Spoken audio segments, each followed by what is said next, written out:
Hello, welcome to Just Say Something with Johanna Walker. I'm Johanna Walker. This is Get Real Public Speaking. This is episode 6. It's 2017. It's 2017. I took a little break after the holidays and now I'm back. I'm back in the saddle and I'm wearing my pussy hat. See, this is my hat that I knit myself. I'm wearing it because tomorrow I will be marching on Denver with thousands of other women, tens of thousands of women across the country and across the world.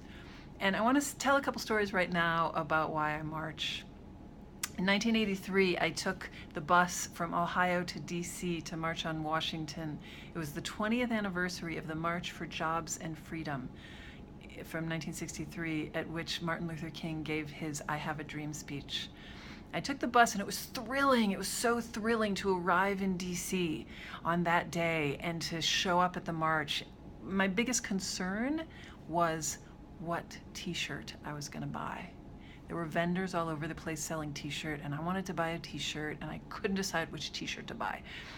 The t-shirt I bought was a lavender t-shirt that said "Bread, Not Bombs," and I cherished it for years. But there was a particular, so I was a tourist. I was essentially a tourist at the march. Until one moment.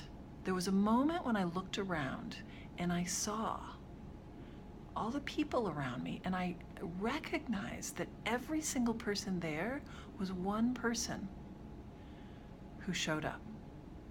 Every single person there, including me, was one person who decided to show up. And in that moment, I got that my presence there mattered, that my showing up is what made this march happen. 20 years later, I find myself at a rally and Holly Near was speaking, and she spoke. What she said to me stayed with me. She said when she was in college, she noticed every day there was on a street corner some people who were gathering, holding signs, protesting the Vietnam War. And she would walk by every day and say, what are they doing? It's not doing any good. They're just standing there. It's not changing anything. It's not ending the war. They're just standing there. It's a waste of time. It's a bunch of waste of time. And every single day she would pass them back and forth and have this thought. Until one day, she stood with them. And she recognized that she was the one who was changed. So this is true. This, I believe, is true for speaking. That, first of all, your voice matters. Your voice amidst the thousands, the millions, billions of voices, your voice matters.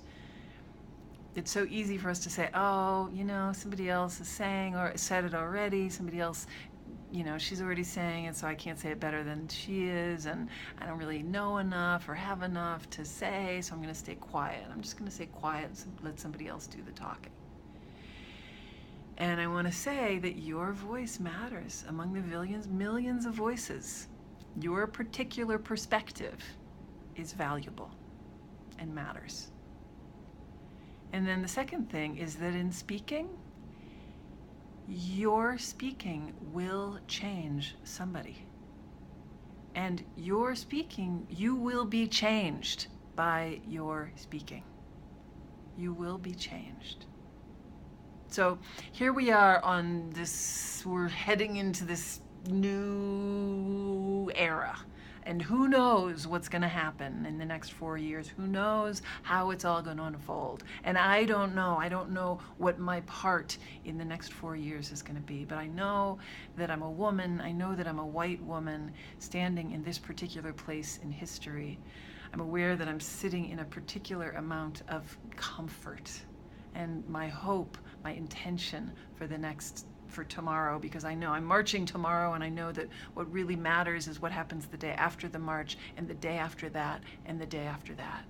And my intention is to speak up, to keep showing up, and to keep speaking up, and to be willing to listen, to be willing to get uncomfortable, to be willing to get uncomfortable, and to make messes. I believe that if we're willing to make messes, that's how things move forward. Because if we're afraid of the messes we might make by speaking and by showing up, if we're afraid of the messes and we stay quiet, then we remain complicit. We are complicit in keeping the status quo in place and keeping the things that aren't working in rolling along just as they are. And so by being willing to make messes, that's how things move forward. So that's my intention, is to show up and to speak up and to mess up. And I hope I have the courage to do that, and I need you with me in order to do that. So I hope you'll join me. Just say something. Thanks for being here. I'll see you next week.